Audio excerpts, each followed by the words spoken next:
Army का जो क्या है, वो क्या कहते हैं, मुख्य अध्यक्ष, वो बोल रहा है ना आगे ऐसा नहीं होगा, ऐसे लड़ाई नहीं होगी, वैसे होगी, तोप से लड़ाई नहीं लड़ी जाएगी, टेक्नोलॉजी से लड़ाई लड़ी जाएगी। आज का बच्चा इतना इंटेलिजेंट है ताकि मोबाइल लेके पैदा हुए। क्या आपके बच्चे लैपटॉप लेके पैदा हुए थे क्या?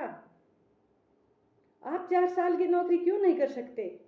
सैनिकों को 4 साल के लिए बुला रहे हो और 75% बाहर कर रहे हो, 25% अंदर ले रहे हो आप। क्यों? अंदर तो हमें पता है कौन जाएगा, बाहर कौन आएगा ये भी हमें पता है। अंदर वही जाएगा जो आपकी चमचागिरी करेगा, और बाहर वही आएगा जो ईमानदारी से नौकरी करेगा, ये भी हमें पता है। लेकिन क्या करें, तानाशाही सरकार के आगे झुकेंगे हम भी नहीं साहब।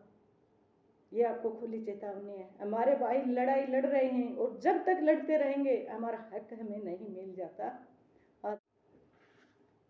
जय हिंद, जय भारत, वंदे मातरम।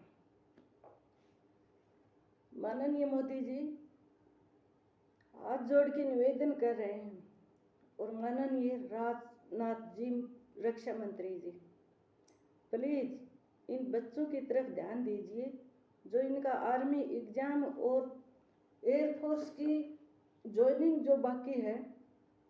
प्लीज इनको इनका हक लौटा दीजिए। सर, आप नई पॉलिसी ले तो आए, लेकिन इनकी माँओं से पूछना, इनकी माताओं से, इनके दिल के ऊपर क्या बीत रही है। आपके भी माताएं होंगी, उनसे पूछ लेना, जो कि हमारे ऊपर जो समस्या आती है तो आपके ऊपर क्या बीत रही है, आपकी माताएं सब बता देंगी आपको। जिस दिन से नई पॉलिसी लेकर के आए थे साहब, उस दिन से ये माताएं सुख की चैन से सांस नहीं ली है अभी तक, क्योंकि उनको लग रहा है कि हमारे बच्चों का होगा क्या, अब क्या होगा। और बात भी सही है, खाना तो खा रही हैं सब माताएं, लेकिन खुशी से नहीं, भूख नहीं लगती इनको, सिर्फ और मरने के डर से। साहब, आपने बहुत गलत किया। मैं भी एक माँ हूँ, और ये देश के जो सभी बात के बच्चे हैं ये हमारे बच्चे हैं, किसी पाकिस्तान के बच्चे नहीं हैं। और हमारे बच्चों के लिए हम कुछ भी कर सकते हैं। वो कहते हैं ना, दिल दिया है जान भी देंगे ऐ वतन तेरे लिए।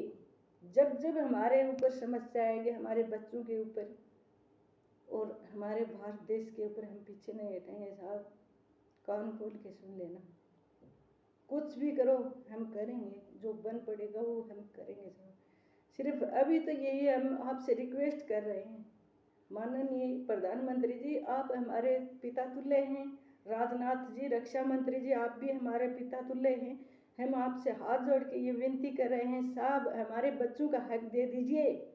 आप जो चाहें वो पॉलिसी ले आना, लेकिन पुरानी भर्तियां पूरी कर दीजिए साहब। वो अकेली इन बच्चों के हक की बात तो है ही है, और हम मानते हैं कि फौज की नौकरी नहीं है, ये देश सेवा है, और हमारे बच्चे कभी पीछे नहीं हटेंगे साहब। देश की रक्षा करने के लिए जान दे देंगे, लेकिन पीछे पीठ दिखाकर नहीं भागेंगे। हमने ऐसी तो प्रोग्रेस की है इनकी। जो 8वीं 7वीं कक्षा में थे तब से बच्चे सपना देख रहे थे कि हम जाएंगे तो आर्मी में ही जाएंगे। हमने ऐसी तो प्रोग्रेस की है इनकी। जो 8वीं 7वीं कक्षा में थे तब से बच्चे सपना देख रहे थे कि हम जाएंगे तो आर्मी में ही जाएंगे, वरना हम कोई नौकरी नहीं करेंगे।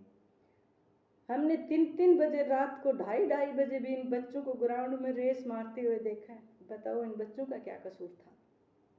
आपके दिल के ऊपर हाथ धर के देखो साहब, अगर आपको दिल है कहीं तो आप सोचोगे इन बच्चों के बारे में, और सोचना पड़ेगा आपको, आज नहीं तो बाद में। और हमारा देश गलत दिशा में जा रहा है। अगर कोई आपको गाइड कर रहा तो वो गलत दिशा के में ले जा रहा है साहब। आपको हमारे देश आगे आगे देखना बर्बाद होता दिख रहा है हमें पहले से ही। ये तानाशाही चल रही है देश में। हमारा देश आज़ाद होके भी आज़ाद नहीं है आज के दिन। और क्या कहूँ मैं इससे ज़्यादा साहब।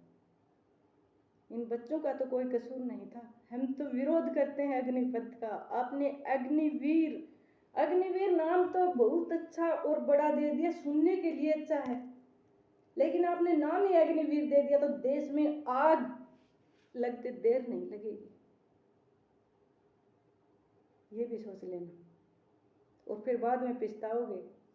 सबसे बड़ा कौन है आज देश के अंदर? कोई MP MPLA प्रधानमंत्री नहीं है, सिर्फ हमारा सैनिक है, और हमारा सैनिक बॉर्डर के ऊपर हमारी रक्षा कर रहा है। तो मोदी जी आप भी सेना के लिए ही चैन की नींद सो रहे हैं। और ये अध्यक्ष बोल रहे हैं, तीनों भर्तियों के अध्यक्ष, नेवी, आर्मी, एयरफोर्स के, एक आर्मी का जो क्या है वो क्या कहते हैं मुख्य अध्यक्ष, वो बोल रहा है ना आगे ऐसा नहीं होगा, ऐसे लड़ाई नहीं होगी, वैसे होगी, तोप से लड़ाई नहीं लड़ी जाएगी, टेक्नोलॉजी से लड़ाई लड़ी जाएगी। आज का बच्चा इतना इंटेलिजेंट है ताकि मोबाइल लेके पैदा हुए। क्या आपके बच्चे लैपटॉप लेके पैदा हुए थे क्या? आप 4 साल की नौकरी क्यों नहीं कर सकते? सैनिकों को 4 साल के लिए बुला रहे हो और 75% बाहर कर रहे हो, 25% अंदर ले रहे हो आप। क्यों? अंदर तो हमें पता है कौन जाएगा, बाहर कौन आएगा ये भी हमें पता है।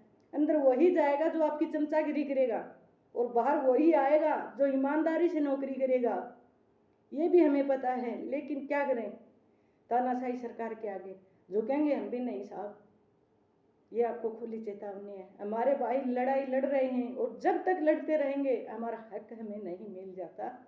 आज के लिए तो मैं इतना ही कह सकती हूँ। जय